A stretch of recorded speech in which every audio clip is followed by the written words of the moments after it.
I'm Stephon Swearingen. Many people know me as Step the Barber. I'm not only a barber, but I'm a father, and I try to be a pillar in my community. The thing that really drives me is just being a creative. If I wasn't a barber, I'd be doing something else in a creative space. I like taking things that most people don't see art in or value in and making it into a larger than life project. I found my passion with barbering at a very, very young age, and that was cultivated by mentors in this industry. And since then, just being able to touch people, literally and figuratively, it's been an amazing, amazing 19-year career and journey. My dad has been the biggest impact in my life besides my children. My dad is a Marine, and when I was coming up, he would not take me to the barbershop for anything. He said, why would I pay somebody to cut your hair when I can cut it myself for free? By the time I reached a certain age, I wanted my hair to be cut a certain way, and we just couldn't agree on it. So he would cut it, and then I would wait till he went to sleep or went to work, and then I'd go in his room, get the clippers, and then I'd do my extra stuff to it to make it, make it school ready. So that was how I first fell in love with cutting hair, just trying to make sure my hair was right. And then as time went on, began to cut my friends at school. I try my best to balance work and life, and it's a forever evolving situation. When I first started barbering at 19, I was a father already, and there was a lot of things that I missed out on in my oldest daughter's early childhood. Different events at school, teaching her how to ride a bike and all those different type of things, just because I knew I had to make money. I wanted to provide for her, and I wanted to make sure that she didn't want for anything. Over these 19 years, I've just learned, man, that clients come and go. Business has ups and downs, but being a part of a kid's life is just something that it's a non-negotiable.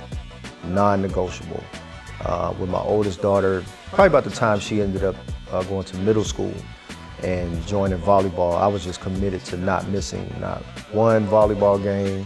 When she was cheerleading, I took off work. When she played AAU volleyball, I traveled. So if she had to play out of state, hey, I'm taking off 2-3 days because I'm traveling with her. And now that my youngest is doing dance, I'm at everything. Fatherhood has been my biggest motivation from the beginning. Having one daughter and now having two daughters, it motivates you to continue to make this money. You got to make this money, man. You can't buy too much with love, but love is also important. Moral support is important. But also now that my oldest daughter is 19 and she's in college and she's starting her own business, doing lashes, it's crazy to see how she's starting her entrepreneurial endeavor while in college the same way that I did.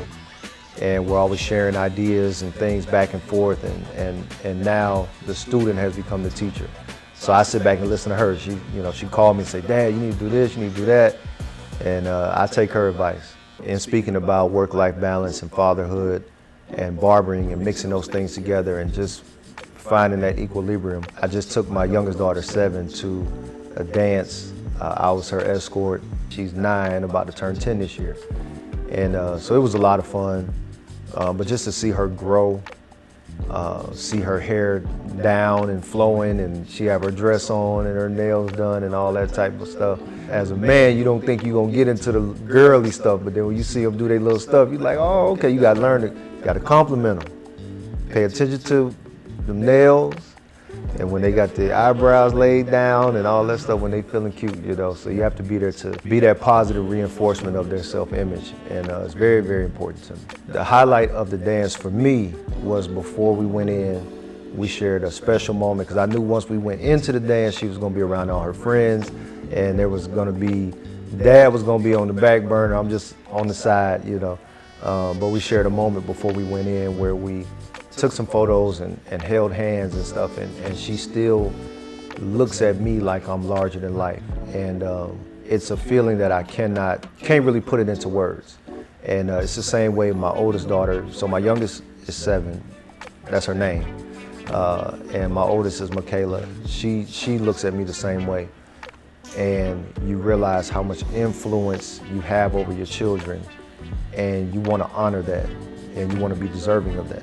Being a girl dad definitely impacts the way I interact with my clientele. When you have daughters, you have to be very, very, very sensitive to how you say things. You have to be careful with how you handle them and different stuff like that. So when I have clients in my chair, they may have different hair issues or skin issues. And so being able to relay not just the facts of the situation, but put some empathy in there as well, it helps a lot. It helps a lot in business. And even though I'm known for cutting women's hair, I also have male clients as well. And so there's times where one of my clients may be cutting up at school and they come in for a haircut, and I've already gotten the preview of what's going on through text or whatever. And so I have to put them in the chair and, you know, just talk to them about behavior and respect and different stuff like that. Not because I know better than their parents, but as a community, it helps to have that reinforcement of, this is not just your dad telling you this. This is not just your mom telling you this, but your barber, somebody else that you look up to, is saying the same thing, because as a community, we function as one instead of functioning individually. I definitely think barbershops are a pillar in the community. Even still, the different type of conversations that you can have in the barbershop. And I know people traditionally think barbershops, we just argue over sports and stuff like that, but we had some really, really deep conversations about diet, exercise, politics, the community at large. What's going on in Atlanta? You know, if you're a barber in Chicago, I'm sure you've talked about what's going on in Chicago. Mentoring some of these kids, man. A lot of barbers, if you've been cutting 20 years, it's very likely that you gave a kid their first haircut and you're still their barber, now that they're an adult. There's barbers out here that have history in their community like that. You can see these kids that you've known since they were small, getting ready to get into some foolishness.